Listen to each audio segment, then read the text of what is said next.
జగన్ చేరుకున్నారు. లైవ్ చూద్దాం.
విరూపాక్షితో ములాఖత్కు కర్నూలు చేరుకున్నారు వైఎస్ జగన్. మరిన్ని అప్డేట్స్ మా ప్రతినిధి సురేష్ అందిస్తారు. సురేష్, చెప్పిన కొద్దిసేపటి క్రితమే మాజీ సీఎం వైఎస్ జగన్ వరోకల్లోని ఎయిర్పోర్ట్ కు చేరుకున్నారు. తాడేపల్లి నివాసం నుంచి బయలుదేరిన ఆయన గన్నవరం ఎయిర్పోర్ట్ నుంచి ప్రత్యేక విమానం ద్వారా ప్రస్తుతం ఆయన వరోకల్ ఎయిర్పోర్ట్ కు చేరుకున్న పరిస్థితి అయితే ఉంది. ఇక్కడ పెద్ద ఎత్తున ఆయనకి వైసీపీకి సంబంధించిన మాజీ మంత్రులు, అదేవిధంగా మాజీ ఎంపీలు, స్థానిక ప్రజాప్రతినిధులతో పాటు వైసీపీ అభిమానులు కూడా పెద్ద ఎత్తున ఎయిర్పోర్ట్ దగ్గర ఘన స్వాగతం పలికిన పరిస్థితి అయితే ఉంది. ఇదే సమయంలో ఎవరైతే సుగాలి ప్రీతి వాళ్ళ తల్లి పార్వతి కూడా జగన్ ను కలిసిన వారిలో ఉన్నారు. ఏదైతే త్వరలో ఆమె వీల్ చైర్ యాత్ర చేయబోతున్నట్లు జగన్ దృష్టికి కూడా తీసుకెళ్లినట్లుగా పార్టీ వర్గాల నుంచి సమాచారం అందింది. దీంతో పాటు అంటే పెద్ద ఎత్తున ఇక్కడి నుంచి కూడా ఎయిర్పోర్ట్ లోపలికి భారీగా వైఎస్ఆర్సీపీ అభిమానులు తరలి వచ్చిన నేపథ్యంలో ఇక్కడి నుంచి ర్యాలీగా వెళ్లే అవకాశం అయితే ఉంది. దాదాపు 30 కిలోమీటర్ల పాటు కర్నూలు చేరుకొని అక్కడ పంచలింగాల్లో ఉన్న జిల్లా జైలు దగ్గర ఆయన ఆలూరు ఎమ్మెల్యే విరూపాక్షిని కలిసి ములాఖత్ ద్వారా కలిసి పరామర్శించబోతున్నారు. అయితే దాదాపు హైవే మొత్తం కూడా పెద్ద ఎత్తున వైఎస్ఆర్ పార్టీ అభిమానులు, కార్యకర్తలు చేరుకోవడంతో ఇవాళ ఆయన పర్యటన కూడా కొంతవరకు ఆలస్యమయ్యే అవకాశం కనిపిస్తా ఉంది. యాక్చువల్ గా 12:30 నుంచి 3 గంటల లోపు ఆయన ములాఖత్ కు అటు జైలు అధికారులు అనుమతి ఇచ్చిన నేపథ్యంలో 3 గంటల లోపు చేరుకుంటారా, కొంత ఆలస్యం అవుతుందా అనేది మాత్రం ఉత్కంఠ కొనసాగుతుంది.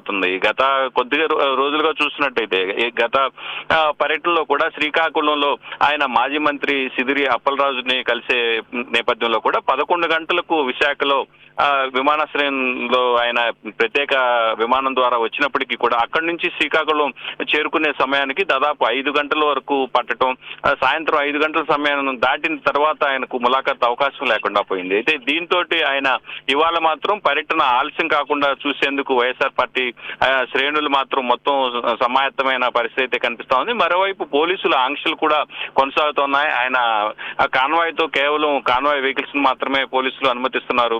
ఎవరైతే విమానాశ్రయం వద్దకు వస్తున్న వైసీపీ నేతలను కూడా ఎక్కడికక్కడ అడ్డుకుంటున్న పరిస్థితి కనిపిస్తా ఉంది. ఎటువంటి ర్యాలీలకు అనుమతి లేదని ఇప్పటికే పోలీసు అధికారులు స్పష్టం చేసిన నేపథ్యంలో ఆయన పర్యటన ఎలా సాగుబోతుందనే ఉత్కంఠ కొనసాగుతుంది. ఇదే నేపథ్యంలో అటు తెలుగుదేశం పార్టీకి సంబంధించిన నాయకులు కూడా జగన్ గోబ్యాక్ అంటూ ఫ్లెక్సీలు వేయించడం కూడా కలకలం రేపింది.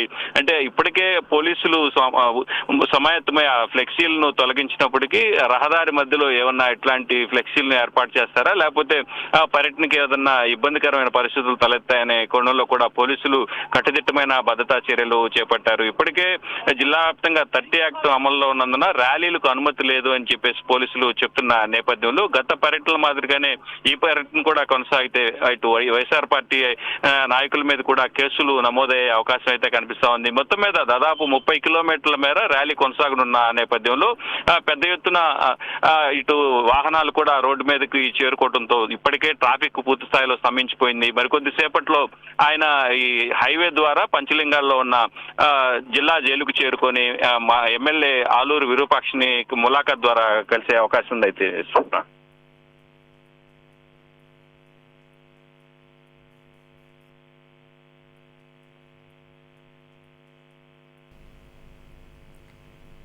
అయితే సురేష్, ఇప్పటికే మనం విజువల్స్ లో కూడా చూస్తూ ఉన్నాం. ఆ జగన్ ను కలిసేందుకు వైసీపీ నేతలు కావచ్చు, కార్యకర్తలు కావచ్చు ఇప్పటికే భారీగా చేరుకున్నారు. మరి పోలీసుల ఆంక్షలేంటి? మొత్తం మీద ఏదైతే దాదాపు ఎయిర్పోర్టు ప్రాంగణంతో పాటు హైవేలో కూడా పెద్ద ఎత్తున ఎవరైతే వైసీపీ సంబంధించిన ముఖ్య నేతలు వస్తున్నప్పటికీ కూడా ఎక్కడికక్కడ పోలీసులు అడ్డుకుంటున్న పరిస్థితి అయితే కనిపిస్తా ఉంది. ప్రధానంగా ఎయిర్పోర్ట్ దగ్గర కూడా ఎవరైతే సీనియర్ నాయకులు అంటే బుగ్గన రాజేంద్రనాథ్ రెడ్డి, అదేవిధంగా అంజద్ బాషా, ఇషాక్ బాషా లాంటి నాయకులతో పాటు కాట్సాని రాంభూపాల్ రెడ్డి వంటి నేతలు కూడా లోపలికి వెళ్లేందుకు అనుమతి ఉన్నప్పటికీ కేవలం వారి వాహనాల్లో వారిని మాత్రమే లోపలికి అనుమతించారు. ఇతర నాయకులు వాహనాలు ఏదైనా హైవేలోకి వస్తే ఎక్కడికక్కడ మాత్రం పోలీసులు వారి వాహనాలను కూడా అడ్డుకుంటున్న పరిస్థితి అయితే కనిపిస్తా ఉంది. అయితే ఇదే క్రమంలో అటు పోలీసులు అడ్డుకుంటున్న నేపథ్యంలో వైసీపీ నేతలు కూడా పోలీసులతో వాగ్వాదానికి దిగుతున్న పరిణామాలు చోటు చేసుకుంటా ఉన్నాయి. ఎయిర్పోర్టు సమీపంలో కూడా పెద్ద ఎత్తున వైసీపీ కార్యకర్తలు, నేతలు లోపలికి వెళ్లే ప్రయత్నం చేయడంతో పోలీసులు బారికేడ్లు పెట్టి వాళ్ళని నిలిపివేసిన నేపథ్యంలో వారితోటి దాదాపు ఉదయం నుంచి కూడా పోలీసులతో వాగ్వివాదం చోటు చేసుకుంటున్న పరిస్థితి అయితే స్పష్టంగా కనిపిస్తోంది. మొత్తం మీద పోలీసుల ఆంక్షల నడుమ పర్యటన ఎలా కొనసాగుతుందనే ఉత్కంఠ మాత్రం క్లియర్ కట్ గా ఉంది. అయితే ఇప్పటికే పెద్ద ఎత్తున వైసీపీ నేతలు, అభిమానులు చేరుకున్న నేపథ్యంలో పోలీసులు కూడా పెద్ద ఎత్తున ఎక్కడికక్కడ కట్టడి చేసేందుకు మాత్రం సమాయత్తమైన పరిస్థితి ఇక్కడ స్పష్టంగా కనిపిస్తాం. Right, thank you Suresh.